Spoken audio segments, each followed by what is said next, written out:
Kind of, right? Okay. Based on the evidence, okay, sure.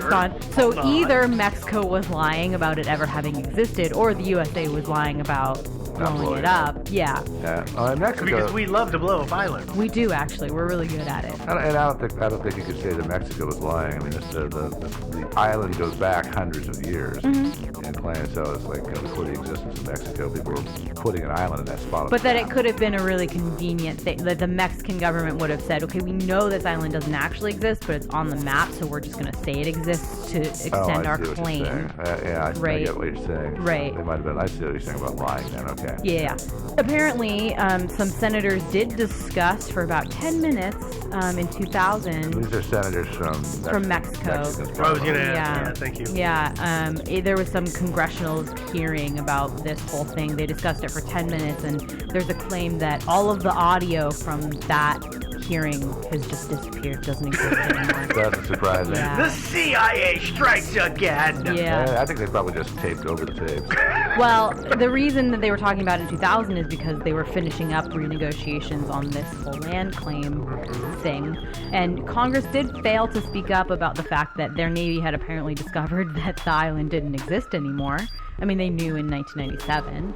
And so the tape disappearing would maybe suggest that they said, okay, we know that the island isn't there anymore, but we should just keep saying the island's there because the oil, right? I mean, the negotiations started in 1998. So even when they started these renegotiations, the Navy had said this island isn't here anymore. But they sort of pretended to believe that it still was. Yeah, they seem to, with like one exception.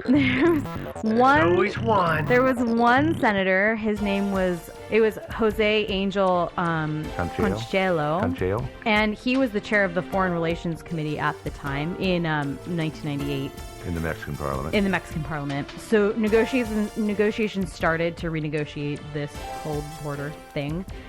And Conchelo said that there was a secret plan for the Mexican government to give a ton of exploration rights to U.S. oil companies. Which only makes sense. Right? Of course, yeah. Financially, yeah. And that the island disappearing was probably part of that plan.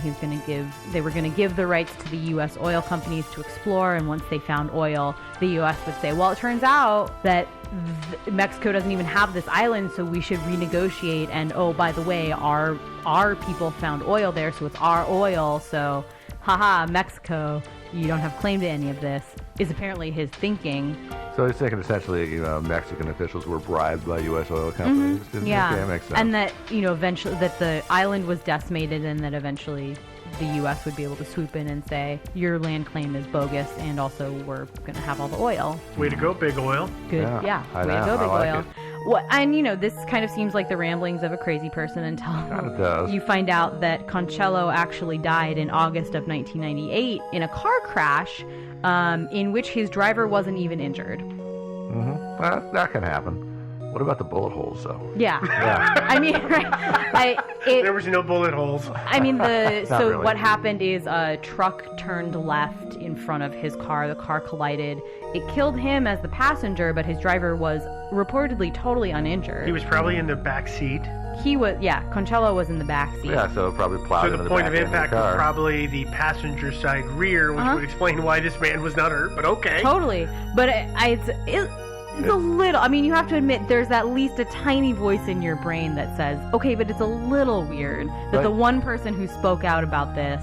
Yeah, no, it's weird that he died, but as far as his driver surviving, that's not that weird, because if you're gonna have this guy whacked via an auto accident, you don't really care about his driver, So that was just a fluke. If indeed this was a hit. But it's still it's one of those things where it's like, I don't want to believe that this is actually happening, but a little bit in my brain, I think it's really convenient timing. Well, that's the problem. It's convenient. It's okay. I don't think that this is some kind of conspiracy, but I can see why people do that. I mean, it's the same thing. What was it? Princess Di and the driver. Yeah. He was the first one to die, and everybody, of course, pointed out that he was the man who had done it.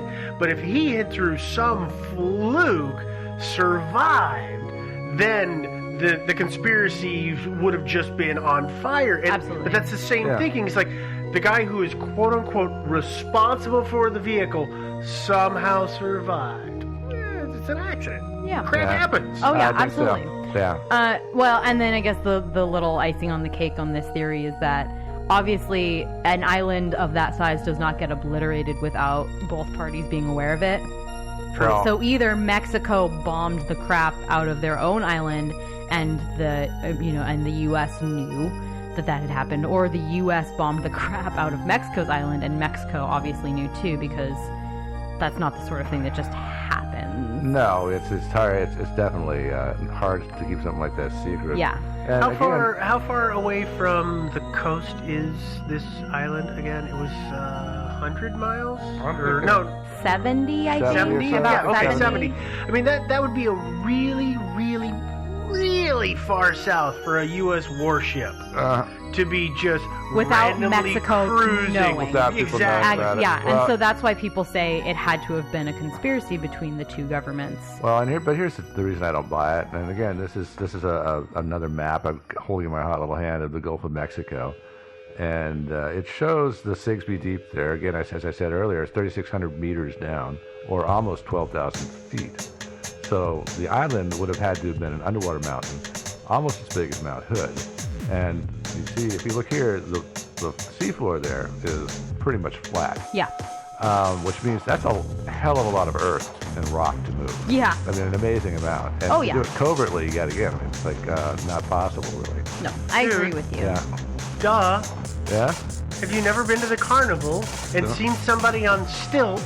It was an island on stilts. Duh. Oh, okay, I So got it ya. just fell over. Oh, okay. Fall down, go boom. You'll Yeah. buy that? Yeah. Okay, I totally buy that. Okay. Oh, actually, I got to tell you my theory. Yeah, you have a theory and Steve has a I have theory. a theory. Go ahead. Okay, Mexico just misplaced it. It'll turn up one of these days. Yeah. Yeah. It'll show up. Yeah. Yeah. They'll find it in the back of a drawer, or maybe in the back of the refrigerator. Some people have been overlooking it. Yeah. Spring cleaning, Yeah. it'll Oh, yeah. happen. Yeah. Yeah. So my theory is kind of a simple one, and that is that this island has been mapped twice. Yeah. Okay, so here's the problem with this whole thing when I was looking at it is, like we've talked about, the escarpment, that there's no way that an island can be supported there. 20 to 25 miles due east, you'll run into Scorpion Reef. And Scorpion Reef is literally a reef, but there is one kind of small islandish land mass in it. And I'm guessing this thing is at the most like 4 or 5 miles across, but it's roughly shaped like our island is. So I'm wondering if it got found and then somebody else recounted that reef, but recounted the size wrong and moved it, which is why the damn thing never shows up. Because if you look at that thing, it kind of, the old maps are hard to tell the shape of the island with. I get that. It's kind of, to me, it's almost kind of like kidney shaped, but it could be that that's why, that it was, somebody called this one little bit of rock or sand in Scorpion Reef that island, and then when they went to look for it for reals, just kidding, It's not there. Well, I Yeah. guess there's the other possibility is that they saw it on a super low tide. I don't know what Scorpion Reef really looks like on a super low tide with a slightly lower water table. I wonder if it's all connected underneath, so it looks like It is one. very shallow between them. So I wonder if it looks like one larger mass, because I mean Bermeja is solidly the largest island in that area, according to the maps. Yeah. So I guess it would be possible if Scorpion Island, the reef, whatever, were to be seen as an entire. In an extremely low tide. Yeah. Yeah. But here's the other problem with this whole, they were blowing the island up to pull Mexico's claim to the sea back. This reef with this little island on it is 20 miles away, and only a tad bit farther south, like maybe a couple miles farther south, and it's owned by Mexico. Yeah, I mean, So, I know. they didn't lose anything. I know that you are saying that, but I also have read the actual treaty documents, and for whatever reason, this is like a huge deal. So I don't know how they're negotiating it. maybe maybe the treaty has a minimum landmass requirement or something like that. And that's why this island is so important, and what's at the reef doesn't count. It may well be. I don't even know, because I mean, it probably has to be solid land and not just a reef. Yeah. You know? Well, there is one bit of solid land there. That's the thing. I mean, I guess in my estimation, it would mean that you would have to have land that was settleable, right? But Bermeja wasn't settleable. It could have been. It was big enough. It was a hunk of sand. I mean, you said there was nothing on it, so that's not settleable. Well, you can build a house there. It's just not going to stay standing. But you can definitely Build a house there. Yeah. It's big enough. That's it. I'm moving to Scorpion Reef. Yeah. So I mean, I think it probably just never existed. It was a mapping error. I'm pretty sure. I think that it is just somebody dripped ink on the map and said, But it is interesting. Put a name next to it. It is interesting that it happened to coincide with 22.5 billion barrels of oil. Yeah, well. Disputed between Mexico and the United States now. That's a lucky break. It's a lucky break. Yeah, they do happen. Yeah, they sure do. Well, we got better use for that oil anyway. You guys have any other theories? I don't. You're done? Yeah, I already did mine. Oh, well, let's see. The island ran away to join the circus? Yeah, let's just, okay. Okay, that's about it. Yeah. Got a new, the island ordered a new Social Security card. Okay. So if you want to see some of the links, I'll try to post only English ones. That's probably a good idea. If you want to see some of the links to some of our research, you can find that on our website. That website is thinkingsidewayspodcast.com. You can also listen to the episodes there if you want. If you don't want to listen to it through our super cool website, how about iTunes? You probably are listening to it on iTunes. You may be streaming it from literally anywhere that you could stream. If you're listening to iTunes or streaming servers that allow you to leave a comment or a rating and things like that, you should comment and rate and review and say that we're freaking awesome. Appreciate that. We have a Facebook. We've got the group and the page. So join both of those. Great discussions happening there. And by the way, thank you to our new mods. Oh yeah. Thank you to our new mods. Yes. They are rocking my socks off. It's so much easier to have a Facebook now that we don't have to actually do anything. Well, we don't have to do great. everything. Yeah, everything. We're still in there doing stuff, but not everything. We're on Twitter. We're Thinking Sideways. We've got the subreddit, which is just Thinking Sideways. You can email us if you have suggestions, feedback, just want to, kind of tell us how awesome we are. Yeah. That email address is thinkingsidewayspodcast@gmail.com. And finally, if you would like to donate or support the show, we've got a couple ways for you to do that. There's you can put a bunch of money in a paper bag. You can. Leave it and go in to the a hole. Yeah. Bermeja is a pretty good drop point. You can, on our website, there's links to merch, so you can buy merch, which kind of supports us. You can make a one-time donation on PayPal, or you can sign up to be a sustaining donor on Patreon. That's patreon.com/thinkingsideways. You just pledge per episode, basically. Like $100 an episode. Or whatever, whatever you're comfortable with. One or two. I think, or 1,000, whatever. Yeah. And you can set $1 million. you can set a number, maximum a month. We will never charge for more than 4 a month. That's just we have Thursday drops. Yeah. And if there are 5 Thursdays in a month, then there would be 5. Sorry. And that's the only way that'll ever happen. Yeah, but so we don't charge for any of our additional content like some other people do. That all having been said, we're gonna go ahead and bomb on out of here. I don't have any good bad puns, so it's just bye-bye. I'm gonna go have a Mexican beer. Bye, guys.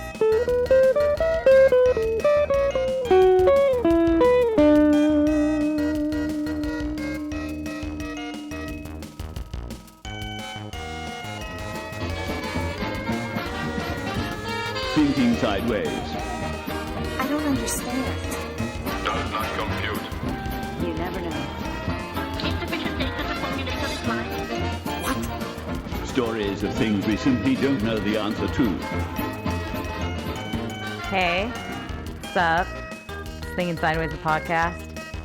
I'm Devin, joined as usual by Steve. And Joe. yeah. Yeah. Here we are. yet Yeah. again. Ready to I guess solve thanks, another mystery. thanks for joining us again or joining us new, whichever you are. Here's our podcast. Hope you like it. Of course they will. It's like a school project. Of course they will. We're going to hop right into it. This week's story is kind of like something you only see in movies. It really is a movie story. Movie tale. They So kind of like embellished it quite a bit and made Ocean's 11 out of this story. they added like 10 guys. 10 And guys. a whole bunch of suspense. Yeah, and a lot of gear and a lot Yeah. of cars and stuff like that. So Bill Brennan, 34, had been working as a cashier at the Stardust Casino in Las Vegas for about 4 years. When on September 22nd, 1992, he left work either for the end of the day or for lunch. I've Accounts heard it differ. both ways, yeah. Yeah. I have to. In the early morning hours, never to be seen again. Vanished, huh? Yeah, and I guess what makes this day even more unusual is that when he left with a backpack or duffel bag stuffed with $500,000 in cash and chips. He just walked out. Nobody questioned him. He actually missed all of the CCTV Cameras? cameras. Oh, Thank you. Yeah, without a trace, just gone. Probably worth mentioning that $500,000 in 1992 is equivalent to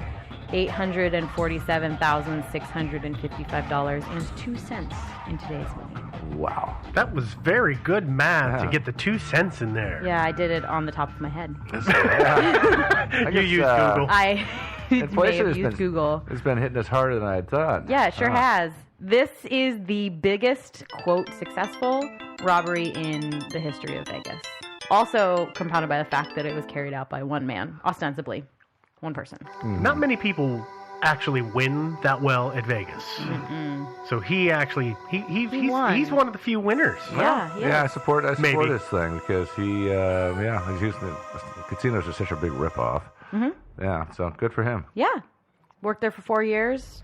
I don't know what, finally broke him, but something maybe. It was the penny slots. Must Yeah. have been, yeah. So let's start talking about Bill first. I'm going to talk Okay. about Bill, then we're going to talk about the heist, then we're going to talk about some other stuff. Bill was apparently kind of a loner. He lived alone with his cat in an apartment. With his cat. With his cat, yep. Do I remember correctly that everybody knew he had a cat because he was one of those cat guys who always talked about his cat? Yeah. Really? He loved his cat. He loved his cat. Was his cat called Mr. Snuggles? No. Oh, that's good anyway. Do we know what his cat was called? No. Dang it. I know. Yeah. I never So I saw guess- it in the reading. I was hoping somebody else Maybe had it seen could it. be. Maybe it could be Mr. Snuggles. For all we know, Yeah, it might could be. Let's hope not. His apartment For Bill's manager said that he was, quote, just a nice kid. There are a lot of interviews around this, by the way. Yeah. However, apparently, Bill got a little mixed up with a big-time gambler or maybe a bookie or maybe a bettor. All of these stories conflict. Yeah, I've heard a couple of versions of that. I've seen those. Yeah, and Bill went from a promising, quote, good kid to a problem. His bosses started to take notice. This debtor that he was hanging out with was a, quote, shady character, unquote. So shady, in fact, that he apparently also disappeared within a few months after Bill disappeared. Bill had made it clear to his bosses that he really wanted to work his way up through the casino. He was lobbying to be a supervisor, but his boss was pretty leery and said, what's the quote? With his change in attitude, I couldn't put him in charge of all that money. According to many coworkers, Bill was also reading books like How to Change Your Identity. How to hide dead bodies. Yeah. So apparently people were noticing that he was having a change in behavior, but I guess nobody thought that there would be a heist of any kind. In fact, the head of security at the time was like shocked, apparently, baffled. What? I don't remember. What did he do? Do you remember what was his job? Yeah, he was at the- cashier. He was a cashier, so he was the guy that you went and exchanged your chips with. Okay. That's Which is why he had access to all that money. okay. Ah, That sweet. That makes sense. I was just making sure he wasn't a dealer or something. No. Okay. No, and actually that's a great question. The heist is kind of a work of pure, simple genius in a way. Yeah, stuff it in the bag and walk out. Nobody really knows what happened. I mean, that's part of it, right? Is that he wasn't caught on camera leaving. Nobody, really saw him leaving. He was a cashier, so he did have access to the money, as we just said. But people in those positions are usually, patted down, their bags are checked, things like that when they leave work, no matter what their position is or how long they've been in that position. Was that the procedure, though, in the early 90s? I know that Yeah. is today. No, I because think it's- cameras are everywhere, but It I'm is just today, wondering. thanks to this guy. Yeah. I'm pretty sure it's been procedure for a long time. That I can see that, and it makes total sense. I just, we're much different in the 70s and 80s and bleeding into the 90s. So I just wondered if maybe they weren't as security conscious as they should have been with employees that they knew well. It's actually a very interesting point I'd like to talk about in a little bit in terms of trust with the casinos in the 70s, 80s, and 90s. Yeah, absolutely. We're getting to it. Okay. Okay.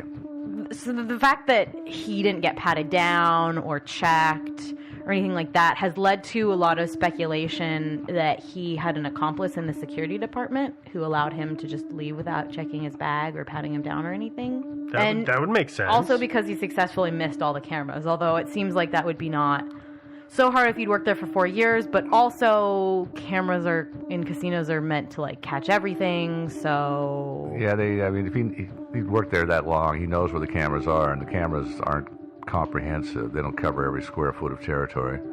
Well, and I remember reading somewhere on some forum somebody had put up the fact that, I knew where the cameras were, and they don't actually cover, as Joe said, every square inch. So it is possible, if you knew where they were, to plan your route well.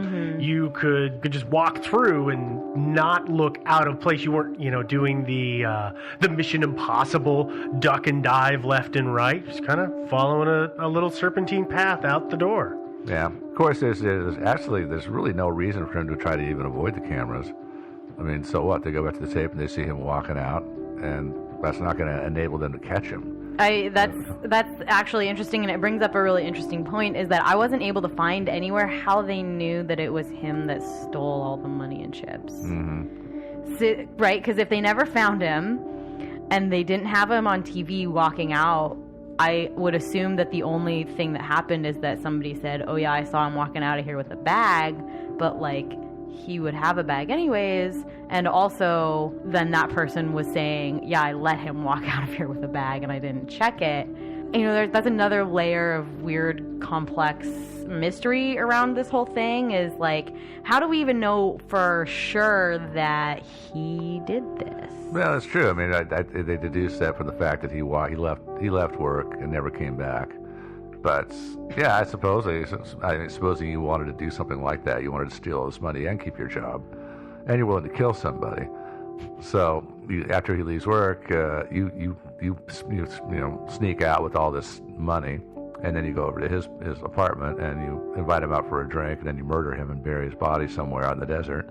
And But he gets the rap for it. How long after he left, whether it be for lunch or the end of his shift, do you know, because I don't remember in the reading, how long was it after that he disappeared that they realized the cash was gone? Yeah, it wasn't too long. I mean, I think that must be the way, right? That somebody went to go cash him out and realized, you're missing $500,000, dude. That's not... So it was within hours? Yeah, it was. And they, all of the stories say that the police rushed to his apartment where neither he nor his cat were to be found. Oh, that's right. Snuggles? Mr. Snuggles was gone. Mr. Snuggles was gone. The others suggest that this mystery, Big Better or Bookie the big or... gambler guy. Yeah, the skis was Bill's accomplice. And there's a lot of allusions to this guy.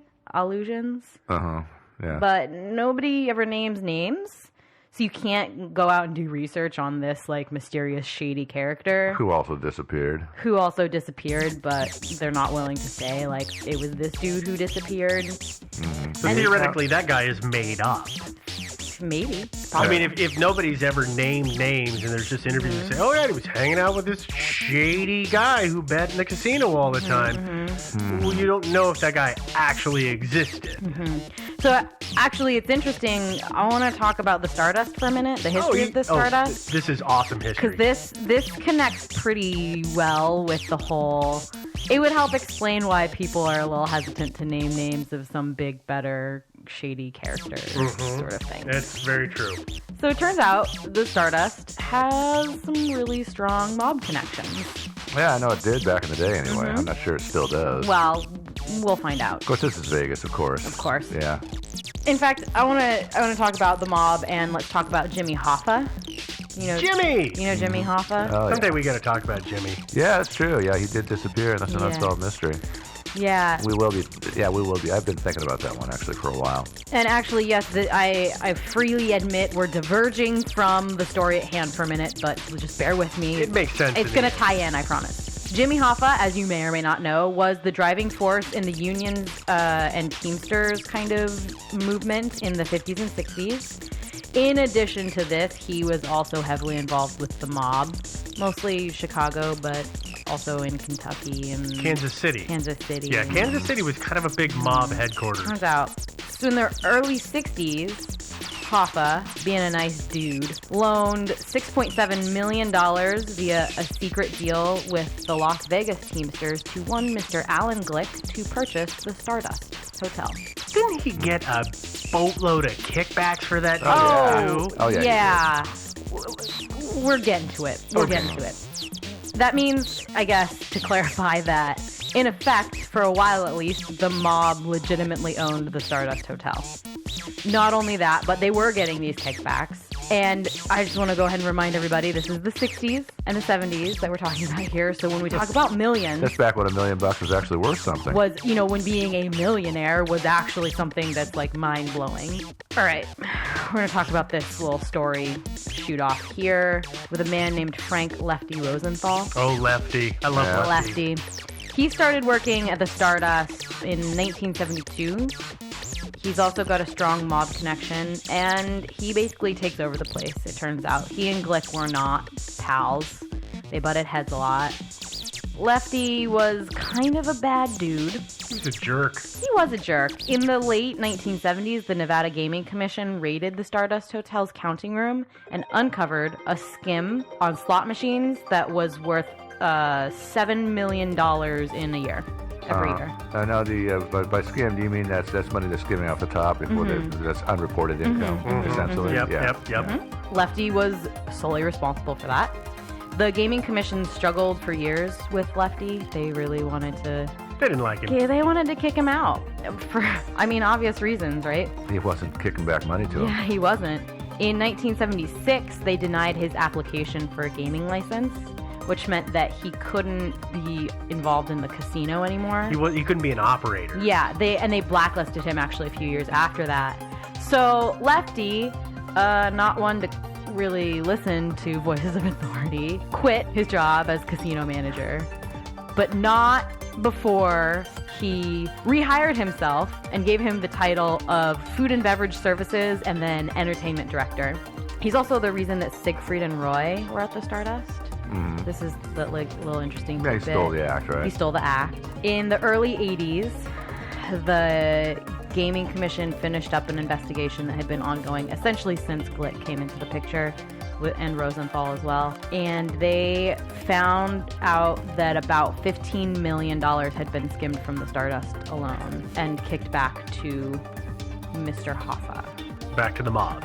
All that went back to the mob? Or to the Teamsters? Not all of it, but a lot of it. A big chunk of it. I mean, it was spread between Chicago and Kansas City, but I don't know. Lefty, I really find him interesting. Now, he's the main character in the movie Casino, which is, oh gosh, who's the lead actor in that? Dustin Hoffman? No. That was De Niro. De Niro. It's De Niro. Oh, yeah. De Niro plays him under a different name in that movie. He's but righty.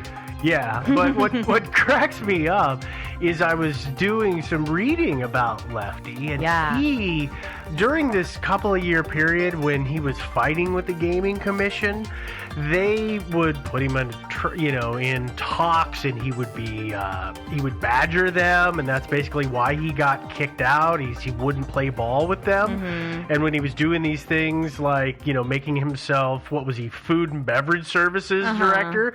He actually, and he was entertainment director, he actually started a TV show Yeah, that was ran hilarious. in the casino, Yeah. and he would interview the acts, and he would get them to talk about the Gaming Commission, and he would beat them up, and evidently it was a terrible show. The Rosenthal Show.